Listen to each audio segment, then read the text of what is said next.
Hey, it's Guy here, and today we've got a classic episode for you. It's my conversation with the DJ and producer, Diplo. Enjoy.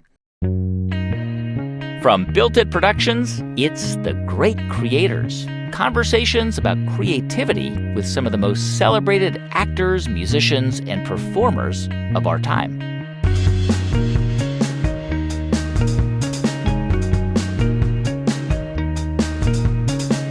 I'm Guy Raz, and on today's show, Diplo, how he went from working at a Subway shop and the zoo to DJing festivals and producing Justin Bieber. I knew I wasn't going to make it as a musician, but I was obsessed with turntable culture. And I thought that turntables is the future of music. Like, bands are done. I'm going to be something post-band. Diplo is one of those DJs who performs on stage in front of tens of thousands of people. And if you're skeptical about that art form, or if you've asked yourself, couldn't anyone do that? Well, he has an answer for you. The technical side, I could teach you in 7 minutes exactly how to use all these buttons, but the idea of like reading people and knowing the history of music takes like years of just going to rooms and failing at parties and making yourself better and better at that. See, Diplo didn't set out to become a famous DJ. Such a thing didn't even exist when he got started. What he did do is put in the reps all throughout his 20s. And then, about 15 years ago, the stars kind of aligned. And after the big break he'll tell us about today, he went on to become one of the most influential and successful artists on the planet. As a producer, Diplo has the trust of artists like Beyonce, Madonna, Sia, and Usher. He also owns his own record label, and his electronic dance project, Major Lazer, well, to get a sense of their reach, take just one of their hits, Lean On. The music video alone has more than 3 billion YouTube views.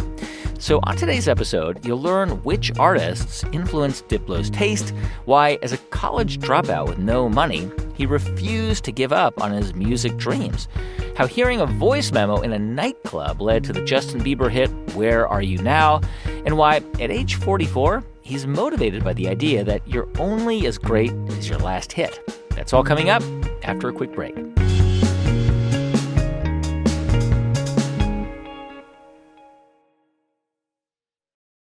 Hey, just a quick note before we bring in Diplo. There are a few swear words throughout this one, so just want to give you a heads up in case you're listening without headphones or with young people around. All right, enjoy.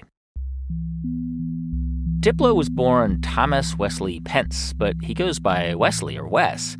As a kid, he moved around a lot all throughout the South, but eventually the family settled down near Miami, a place Wes looks back on fondly as a cultural and musical melting pot. I was lucky to have such a diverse place to live, and the radio there was so cool and so special.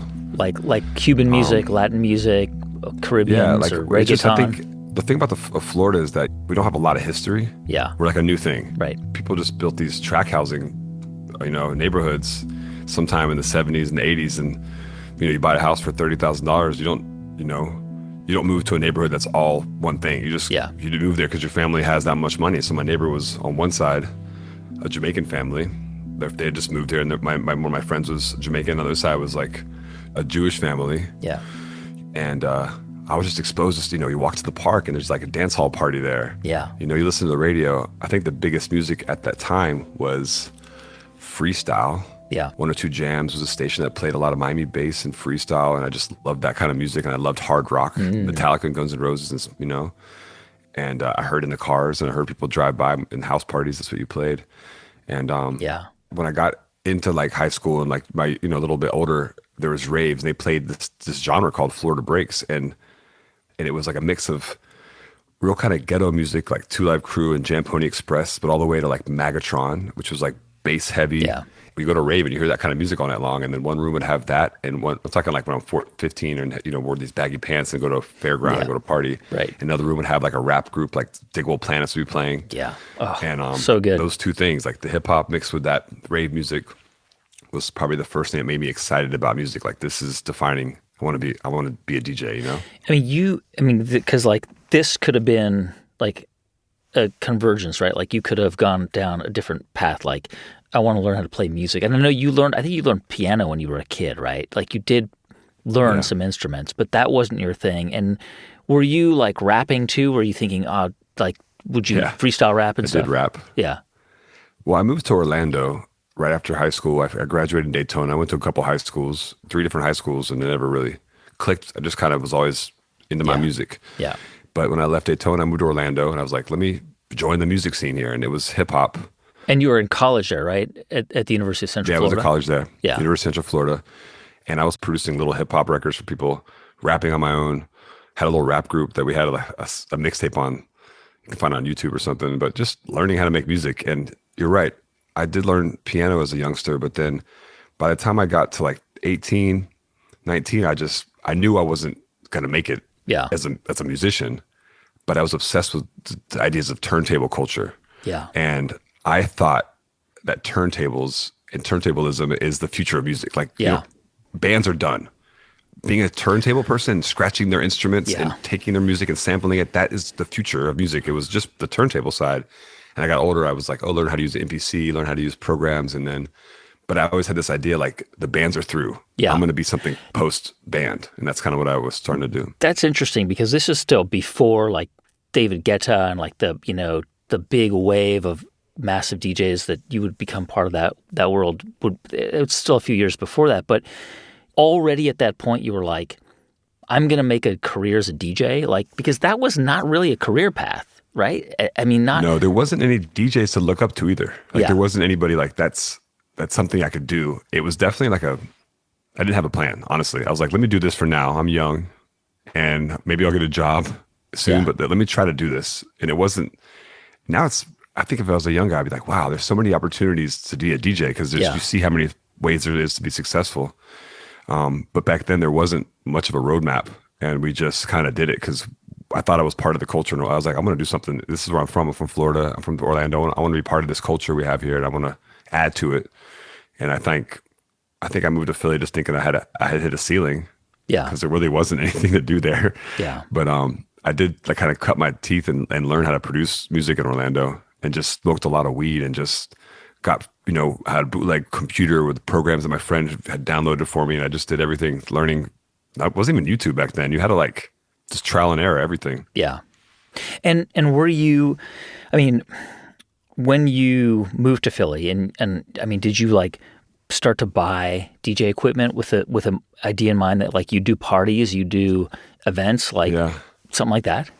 I think I was still had my heart set on being a producer, and I was obsessed with DJ Shadow, DJ Premier, and these kind of DJs that were making music that was very interesting to me. I was like, wow, these hip hop guys are really taking it to another level. Like they're doing something they're making something that's so unique. They're taking old records and making them darker and then putting new music. It's just like they're just doing something by transposing culture and history to make something brand new. And I was obsessed. I'm like, let me get deeper into this. Like, how do you make this music? And I started to collect records. I started to go to record conventions, meeting other DJs, started to wake up at 5 a.m., go to flea markets and buy vinyl and sell doubles I had to the shops and make a little living that way. And then go to eBay and start selling records. And that became like my side job.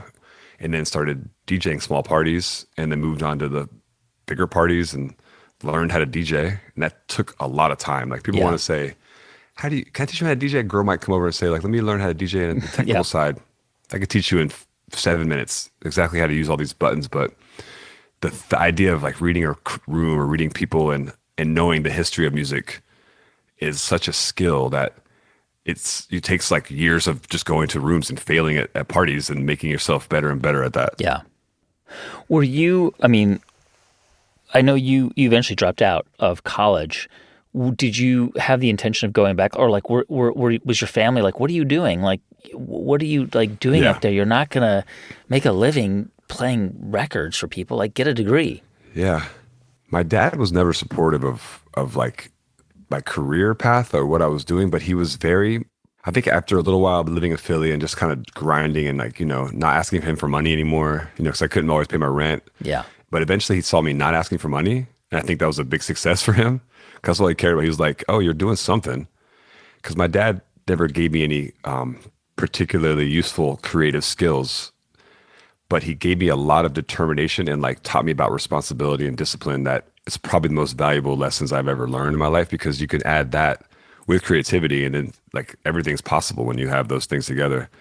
You need to like follow through, even when it comes to like writer's block or not being able to create. You got to like follow through and be determined to finish projects and try new things, and determined to fail and learn and do it and keep doing it and just repeat and repeat.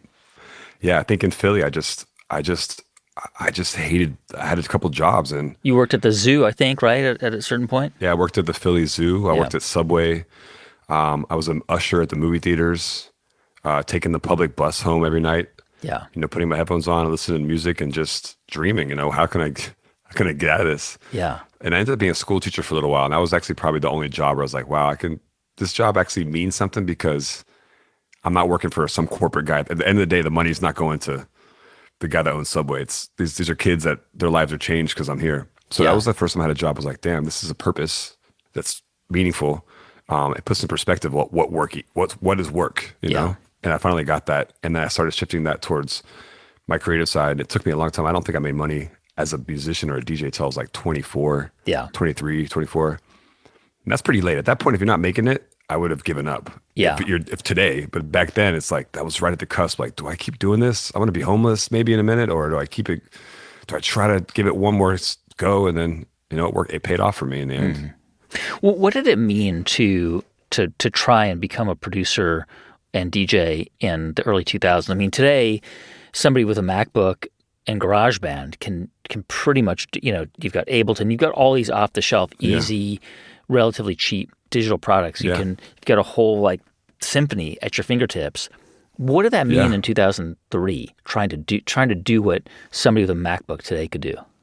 Yeah, even just finding the sounds. You're right. Yeah. You had there wasn't sample libraries like you had now. You can basically, just like how John Mayer might say, a guitar pedal, like an emulator for a guitar pedal, changed his life, because back then you had to find what these guys did to get a sound. Yeah. Same thing with producers. These drum sounds and these things are so accessible now. Back then you had to kind of figure out what the sounds were. Like, what are these sounds? Where did it come from? And then find the sample source, find the records you have to sample, and it was a real expensive journey. And you had to learn everything from scratch. And I don't even know how I learned how to produce, because, man, it was uphill battle to learn how to use the computer and make music, because there wasn't tutorials. Yeah. There wasn't anything. I think Ableton actually ended up going to Berlin at one point to get better at it. I had to go to Native Instruments and go to Ableton and actually sit with those guys and learn from the guys, to do this. But what did it mean? You had to learn the hard way. It was a real technical thing. People's studios were massive, and they had the keyboards. I never afforded things. The few instruments I had, I've shoplifted from Sam Ash, or sold my turntables at a pawn shop and bought them and sold them, and whatever it was. I just could barely get through it all. Yeah. And you just had that grind. All right, so you transferred to Temple and moved to Philadelphia. And what was the music scene like in Philly when you got there? I mean, I imagine it was pretty different from Orlando. Yeah.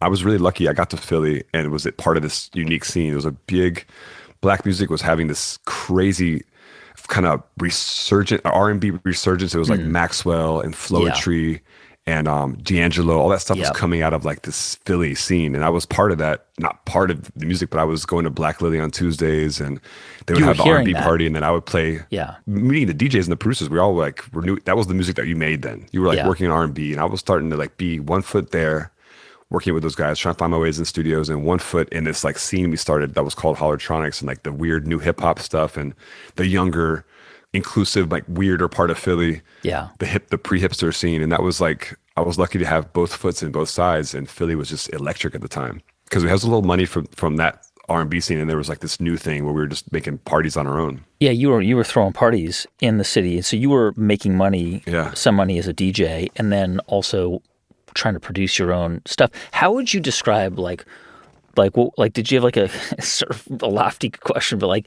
a unified theory of what you wanted your music to sound like? I mean, I guess at the basic level, you wanted it to be music people could dance to. Yeah. I was bringing a lot of music from Florida, my influences, and people had not heard it in Philly. I was starting to play, Jersey, Baltimore club, Miami bass, stuff from Brazil, 80s music that was not new for anybody, but the way we played it was very unique. And we had caught something that people were like, wow, these parties are crazy. You go there and you're hearing shit I've never heard, and we're just dancing for 4 hours. We don't even know some of these songs.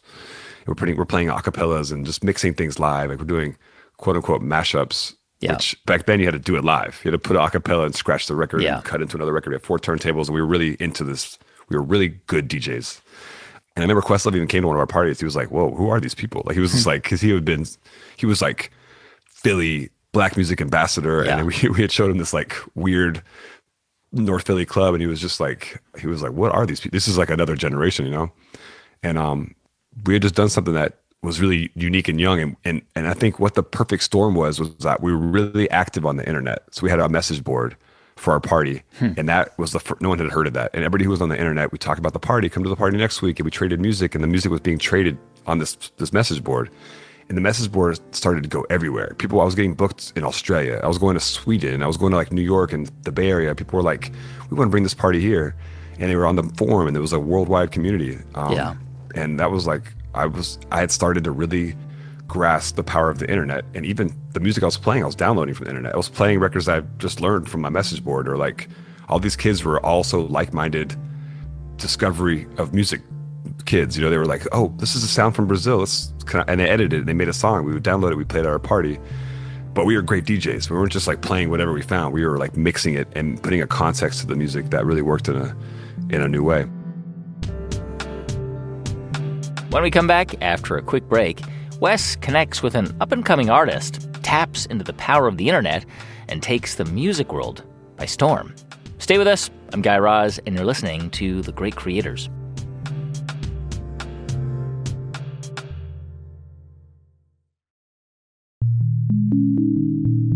Hey, welcome back to The Great Creators. I'm Guy Raz. My guest today is Diplo, who goes by Wes, actually, and we're going to pick up his story in 2003, right before he becomes famous. At the time, he's in his mid-20s, and he's been making a name for himself as a DJ in Philadelphia. But thanks to the internet, Wes is starting to get booked all over the country, and overseas, too, including a pretty major gig in London at a club called Fabric, where he would meet a local artist by the name of M.I.A. She had heard about me because I was playing the funk music, the Brazilian music, and she was interested in like seeing my party. She met me there. She had this record called Galang at the time, which was also a big hit for our party. It was a dance hall, like English grime record. And I was playing it a lot, and she came and she just met me, and got her number. And Nick Huggett, who was an A&R at the record label XL Recordings. At the time, they had just signed Adele, or it was like the coolest label in the world. Yeah, XL was, I think they had Radiohead, they had Vampire Weekend eventually. Yeah, it's amazing, yeah. And Nick Huggett, for some reason, decided to invest in me and sent M.I.A. to Philly to make a couple songs. Like they probably put together a budget, maybe $10,000 of flights and everything. I was like, just stay at my house. It was a crappy house in the ghetto, and we had like 2 bedrooms, and I was like, stay here. We're just working in the studio. I think she got there. She's like, what? This isn't even a studio. It's like one big room with a bunch of shit everywhere. Yeah. Like a computer. And I think a week later, we made this mixtape that was called Piracy Funds Terrorism. And there's a record on there called Bucky Dun Gun. And everything else was just like her rapping over a Dead Prez beat, her rapping over, I think, the clips, whatever it was. Just crazy. I just was like, this is what I do. I make mixtapes and stuff. We had one kind of original song. And then Nick was like, I can't, this is unusable. This is a disaster. Wow. But I was like, okay, fine.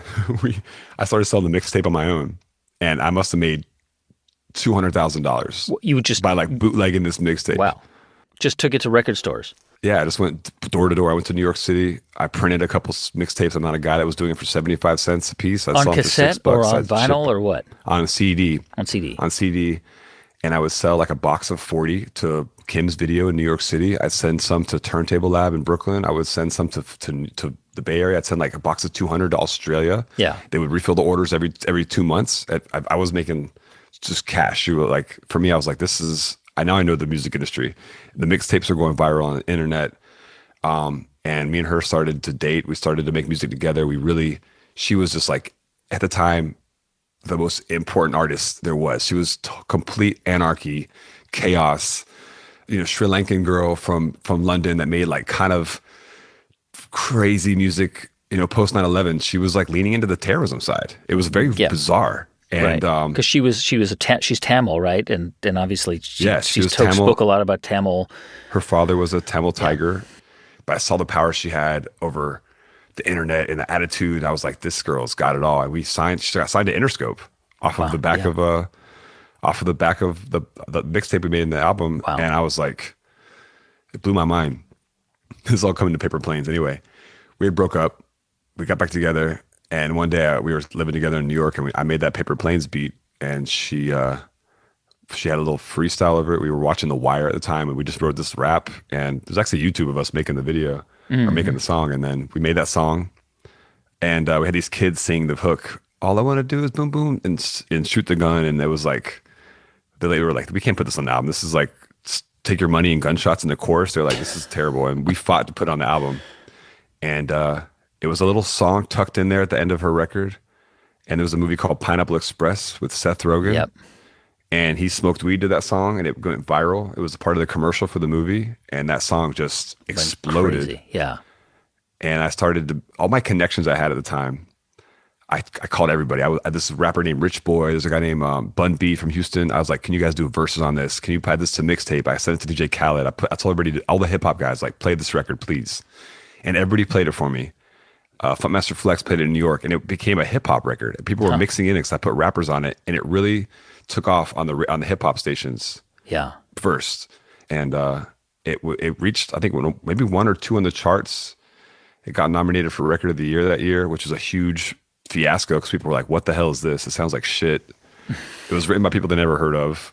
The hook has gunshots, and people were like, what the hell is this? Because everything else on the Record of the Year was like Alison Krauss and like freaking Led Zeppelin. It was like just, Grammys were a lot less eclectic back then. Yeah.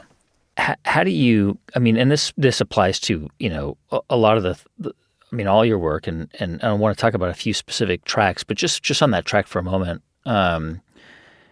help me understand how you kind of conceive of that. I mean, obviously it's a collaboration, right? And there are just some amazing lines in that track. We pack and deliver like UPS trucks. I mean, incredible line. But the doon doon doon, like the beginning of that track and the gunshots and the kids, and how do you, like, where do those ideas come from? This is all just back to the idea of hip hop DJs. Like, I was obsessed with DJ Shadow and DJ Premier and Large Professor, and those guys, Q-Tip, they put me onto so much music because those guys were not just sampling, the classic R&B records and Herbie Hancock and stuff. They were sampling like psychedelic rock, prog rock from the late '60s, early '70s. Yeah, they were sampling like library records, Italian soundtracks, and I was like digging them up and learning. I was like, what the hell? And I was a huge Clash fan. And I just knew when I heard an Earworm, where I was like, this loop is sick. Like, it's not the song, it's the loop. And the loop of Straight to Hell by The Clash, that intro, I was like, this is just a sick, I can listen to this all the time because the song goes to a different chord change after the bass line. And it wasn't that special anymore, but the intro was like, this is sick. And I just looped the intro up. At the time, there was a record on the radio called It's Going Down by Young Jock. And I copied his drum beat, and I was a snap in it. And I just made that record like that. And the hook was kind of like homage to Rex and Effects. All I want to do is zoom, zoom, zoom, and a boom, boom. And we had that as a sample in there, and I just had her make the words up with guns, and then we wrote these raps together, and it was just like clever raps, and that was it. We didn't even finish the song. The first verse and the second verse are kind of looped up. The first half and second half, but it was better that way. And we were in London, and I wanted to make that hook sound better. And there's some kids outside the studio in Brixton. I just had them come in the booth, and they sang that part. Yeah. So that's how the record got done.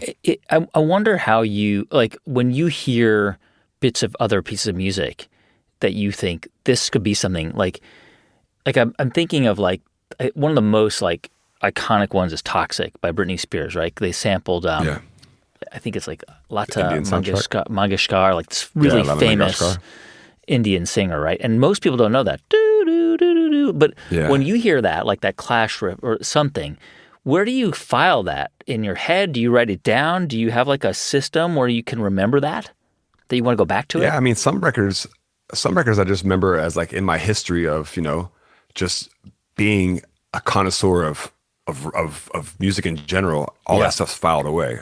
One side is a DJ, one side is like, I love these are great records, It took me like a while to like even get into the Beatles or the Beach Boys because it it wasn't immediate enough for me. And then as I got older, I started to appreciate the musicality because I was like looking for the open samples. I was looking for the jazz riffs that are cool. And I was looking for the saxophone solos. And I got older, I was like, wow, Good Vibrations is a pretty weird, sick record. Unbelievable track. Incredible song. So I started getting into that side. So half my brain is filed away is like, this is what great music is. These are records that change the world. Yeah. You know, whether it's like a David Bowie record like Fame or like a James Brown record like Soul Pride or a Fela Kuti record like Zombie. And these are records that are just like a moment of weirdness that is so special. Like it could be an independent record by some, you know, bagpipe player from Philly named Rufus Harley, or it could be, and I follow his way like this. I want to find a way to make this into a song, whatever it is, culturally. It's important. I think the Clash one was one. I love the intro, but I was like, M.I.A. is the Clash. Like she's like anarchy. She's punk. This makes the most sense. So it was more like a concept in my head. Like, how do I make her in them together? But it just always filed away. And of course, in iTunes, I have like a folder where I'm just like maybe recording stuff and putting little samples, you know. And I remember the title of like 600 little snippets were just called Diplo's production ideas. And they're just like in my iTunes, it's like samples that I had. How do I make these into music? But eventually, you know, it doesn't make that much sense as sample records. I learned about, you know, Dr. Dre, how he moved on to just always creating new music. And he started making real money after the Chronics because he gave away so much publishing doing NWA and doing early sample records that he started to, by the time he was doing Eminem, he was like doing all original music because he knew that was more lucrative. And the same thing for me. I was like going back and forth. You got to pay. But you start learning, you start graduating to like recording musicians after a while when you can afford it. Because the thing that's beautiful about hip hop is you don't need anything. All you need is a sampler that costs like $200 and records. You don't have to have musicians. You don't have to have a studio. You don't have to have skilled and play music. And that's what's the great equalizer of hip hop is that you don't need anything. All you need is like ideas and history, and then you can make anything. I want to ask you about. I remember. I think this is about 10 years ago. There was a really cool New York Times like video documentary about Justin Bieber and about you and Skrillex working with him. And it's a good. That's what I remember. Really I remember how good it was, and it was because it's only 10 years ago now, right? But he was really kind of transitioning from being like a teen star still at that point, and you guys worked with him on, of course, on his, you know, particularly on Where Are You Now, which would become a huge hit. But initially, you were kind of skeptical of it, right? I mean, I wasn't. I think everybody at the time was, because it was really, a line was drawn about Justin at that point, because before that he had just done like Baby and had some little hits that were like his new thing. Yeah. But he had a terrible persona online because he was getting tatted up and he was like getting arrested for drag racing and just like in all senses he was like a punk, and people were like, he rubbed people the wrong way, you know? And he was going through it. He was like 20 years old, or he was like just trying to become an adult. And I remember just thinking like, I don't care. This song is sick. Like, we're going to do this. And even Skrillex's fans at the time were really pissed. Yeah. They still to this day think I like destroyed his career through like that project. Yeah. They're like, you were never the same since Diplo worked to do.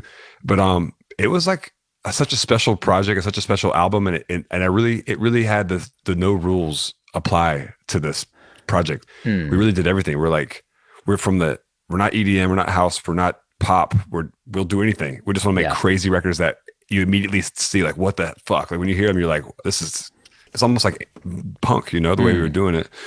And I thought the Justin record was like, it was one of those records you just, when you finish it and you're listening to it, you get goosebumps because it was so special and so weird. And I mean that song in particular, like that, obviously this is that iconic.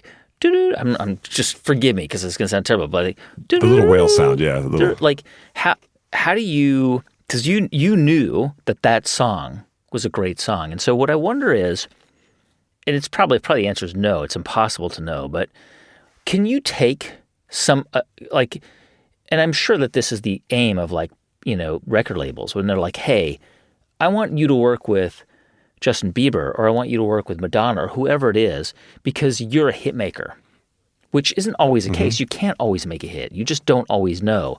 But then the question is like, sometimes maybe you do know, like that song, Where Are You Now? You've got all the ingredients. You've got Justin Bieber.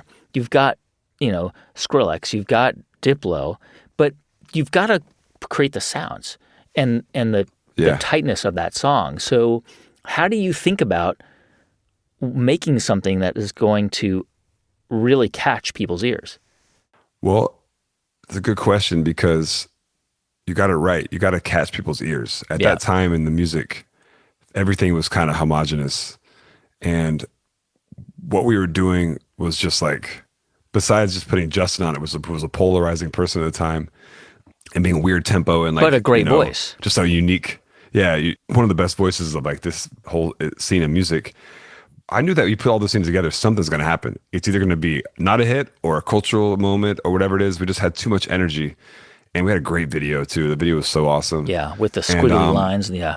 Yeah, with all his fans drawing him. And there's like some Easter eggs in there. But it's just because like, we're kind of like, he was so polarizing at the time. We were like, we want your fans to like draw what they think about you. Like it was like, the first idea for the video was like, let's do a performance art and just have Justin Bieber in like a cage at a theater and just have people throw stuff at him.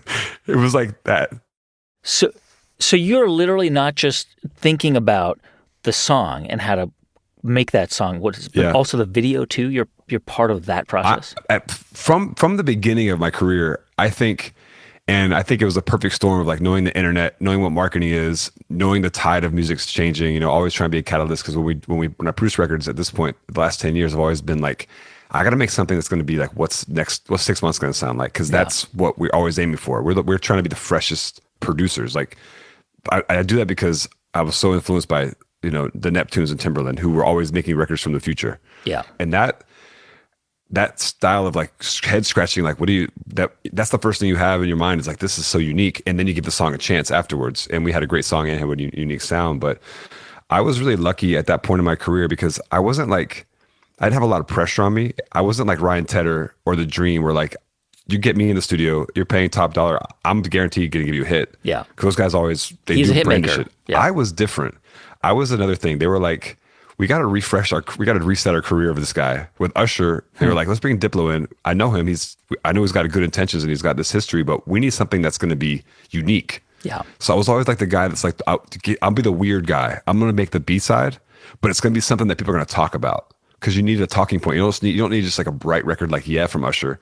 You need a record like Climax that makes people feel like, wow, Usher's kind of sad in this song or whatever. Yeah. So with Justin, we literally I was with Scooter Braun in a nightclub one night. I'm like, can we do a record with Justin? This just sounds crazy, but can we do it? And he literally had the acapella in his phone, texted it to me, and we went home that night in LA. He had the song Where Are You Now? That Justin the song was already written.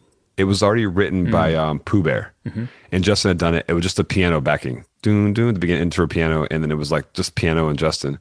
And he's like, I have the song. We have no home for it. And I was like, give me 24 hours. We made that idea. It's kind of like we fell into our lap that way. Yeah. And I was just like, give me a chance. We're onto something. We really have a pulse right now with what's going on. We'll try this out. And we made that record. And it really came out to really a big flop. And then it just caught on. Like people will start, like younger kids. Jack U was like a real, like, that project, I think a lot of like 14-year-olds really liked that project. If you're like our age, if you're like 30 or in your late 20s, you hated it because it was like, we worked so hard to protect our underground and our dance music and stuff. And they were like, you're ruining everything. So there's a certain type of person who went to Jack U and certain types who would go to Major Lazer. Exactly. And I think what with the Jack U, when I meet like young rappers, or I remember it was somebody that just got signed recently, it was like a Coi Leray or whatever. And they'll say like, yo, when you made that script, like that Jack U album, I was like in high school and that's all I listened to. That was like, they were 14 years old. Yeah. And that was kind of our demographic. And I think that we were like, that's the kind of people everybody should be making music for, because they are the ones that are pure in their intentions and like, they like things and they like it because it's like it. They don't think about the history.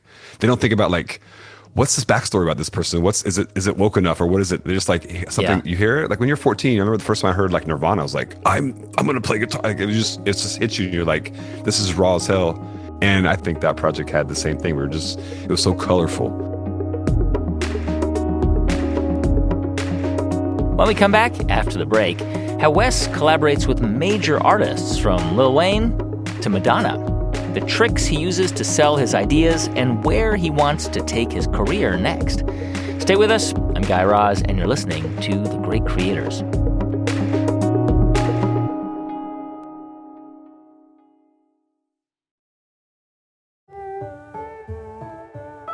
Hey, welcome back to The Great Creators.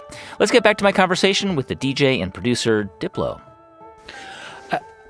I wonder how you tap into, like, you're obviously brought, you've got these different sides of you because you are a performer, you've got your own music, and then you are also producing other people's music, but it's often, like, it started out where you were just a silent producer in your career, but then at a certain point, this happened with all DJs, like David Guetta was just like quietly, and then one day it was like David Guetta featuring Rihanna, right? It was like all of a sudden the DJ and the producer became the name.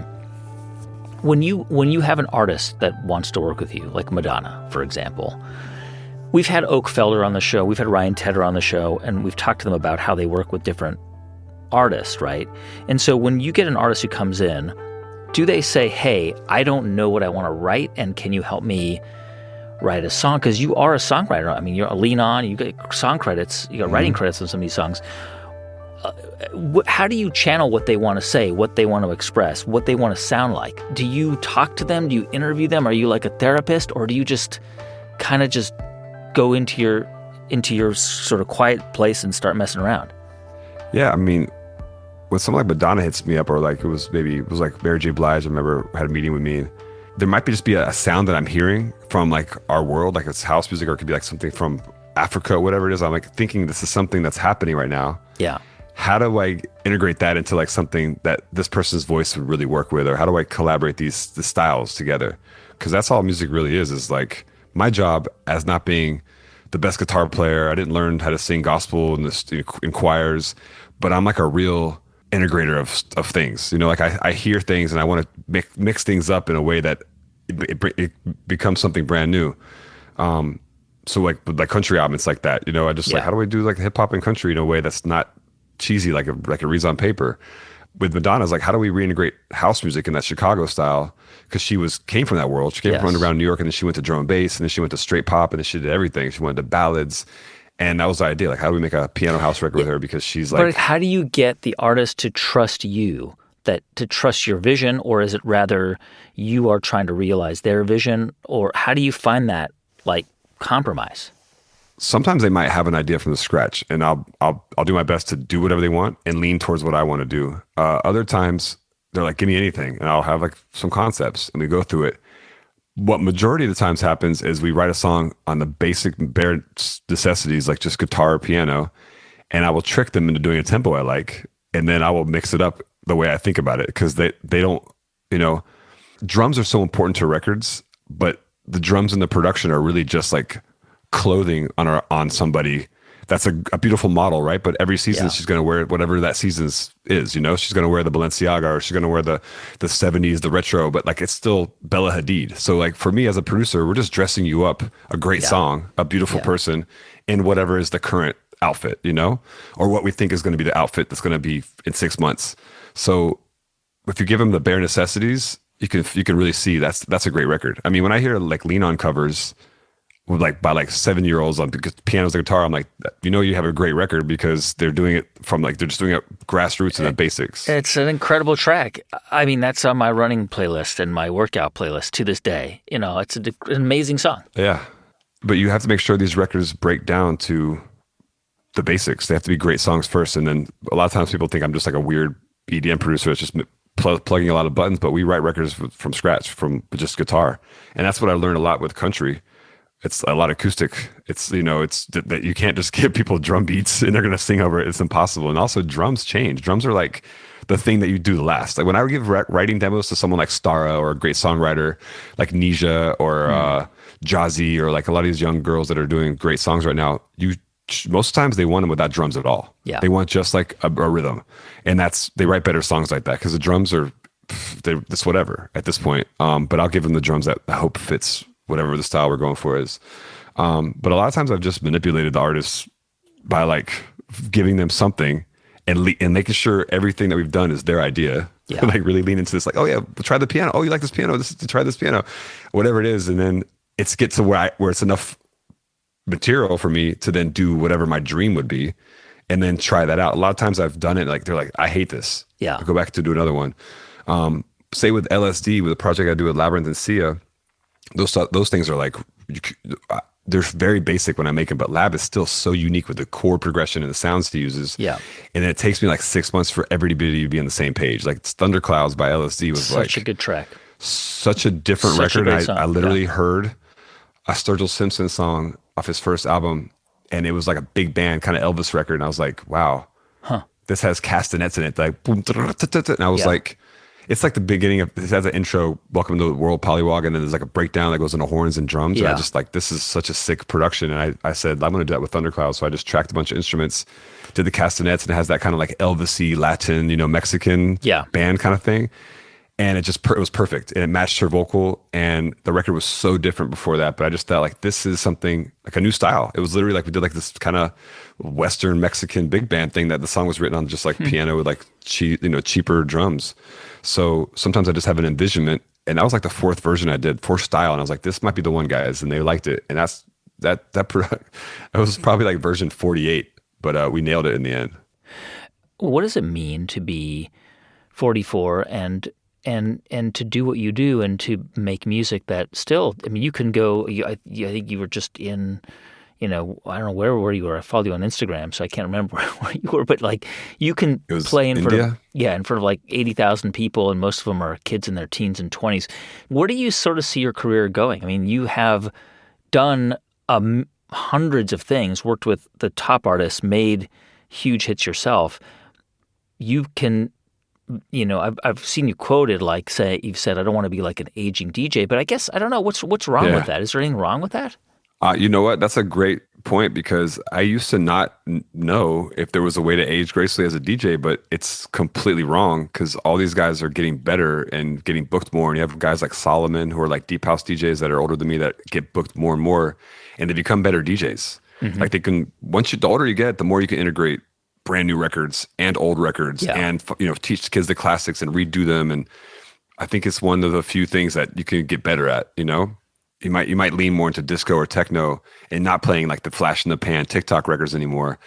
But it's different now. I've done some sessions with Post Malone, and it's like, it sounds messed up. I don't have the energy to like go to a studio and drink beer for like 8 hours. Yeah. Like all the other guys, the young guys do that, and they wait and they become friends with him, and they're kind of all like fighting for like the moment where they like can be part of like, can we write on this and then write on this, and then that's kind of like the rat race of producing in LA nowadays.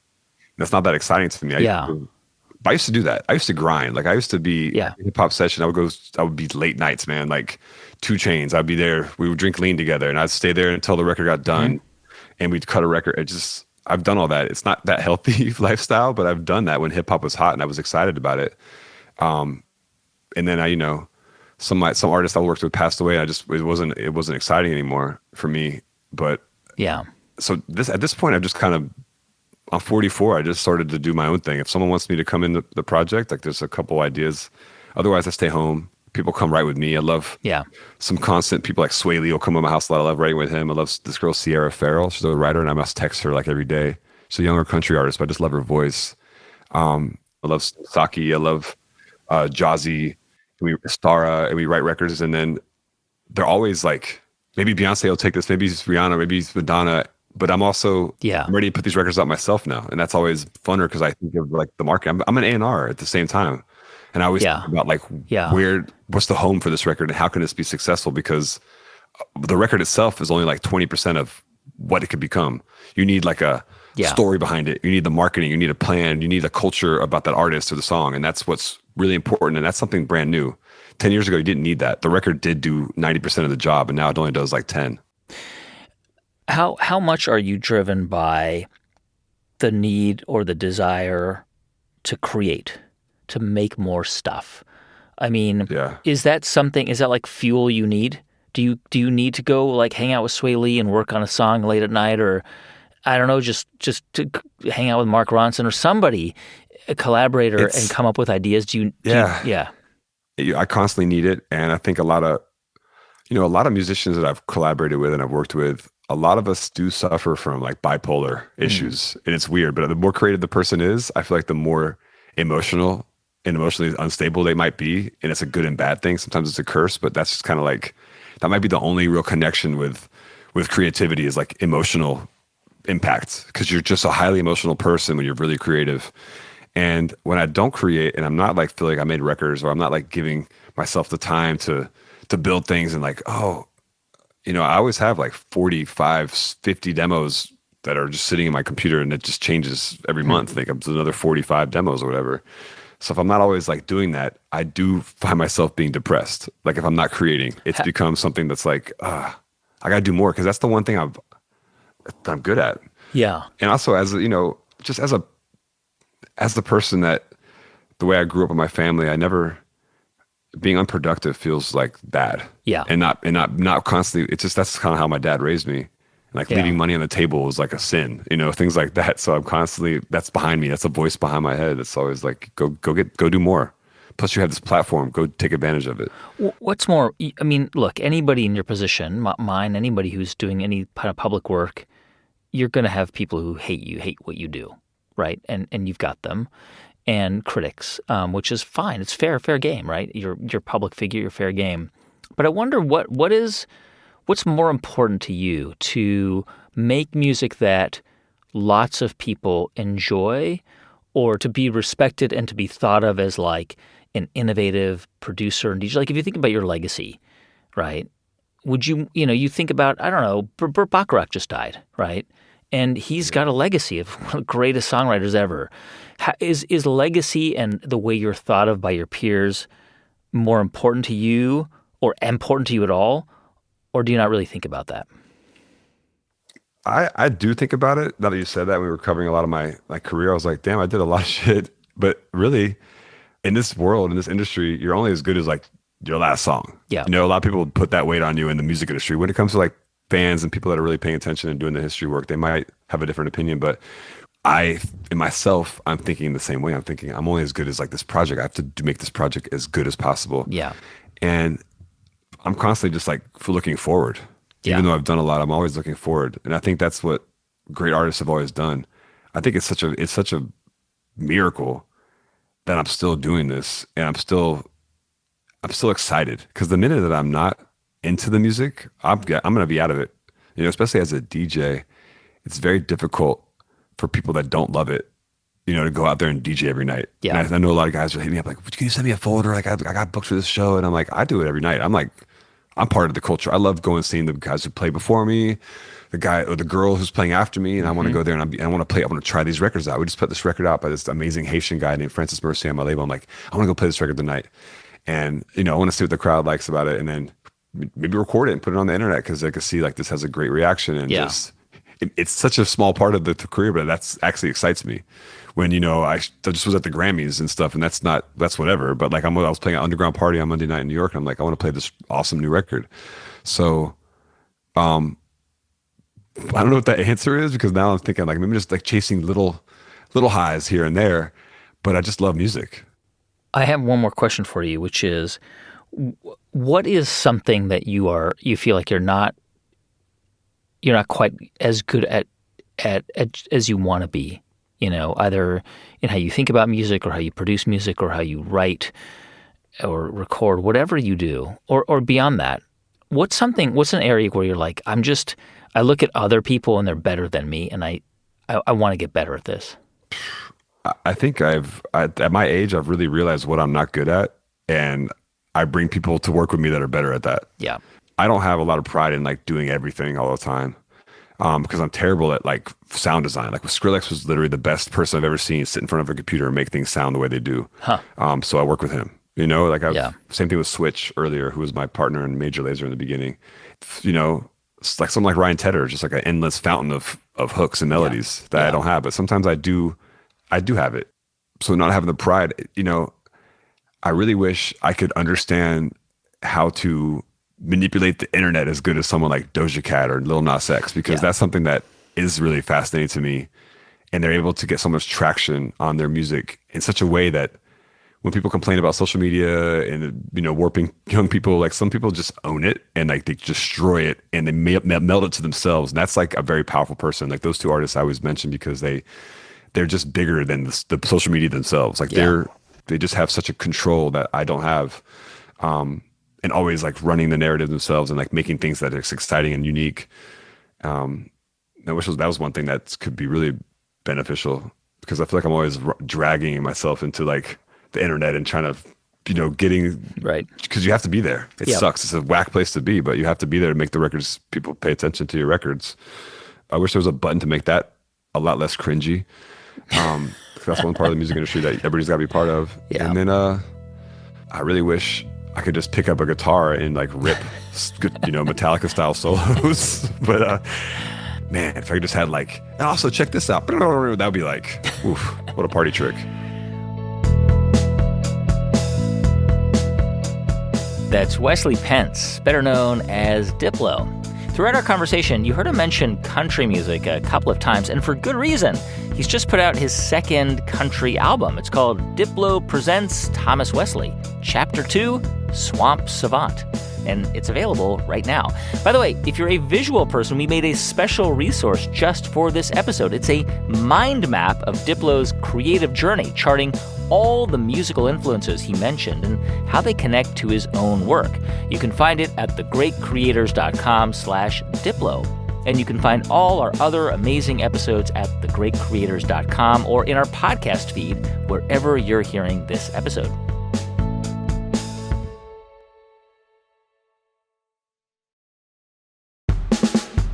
Thanks so much for listening to our episode this week. Please do follow The Great Creators in your podcast app for more like this one. It is free, and usually that button is right at the top of your app. This episode was produced by Kevin Leahy and edited by Michael May with help from Jeff Rogers. Thanks also to Nat Hoops, Elaine Coates, Jenna Gedman, Kayla Rosenbaum, and Daniel Shukin. I'm Guy Raz, and you've been listening to The Great Creators from Built It Productions.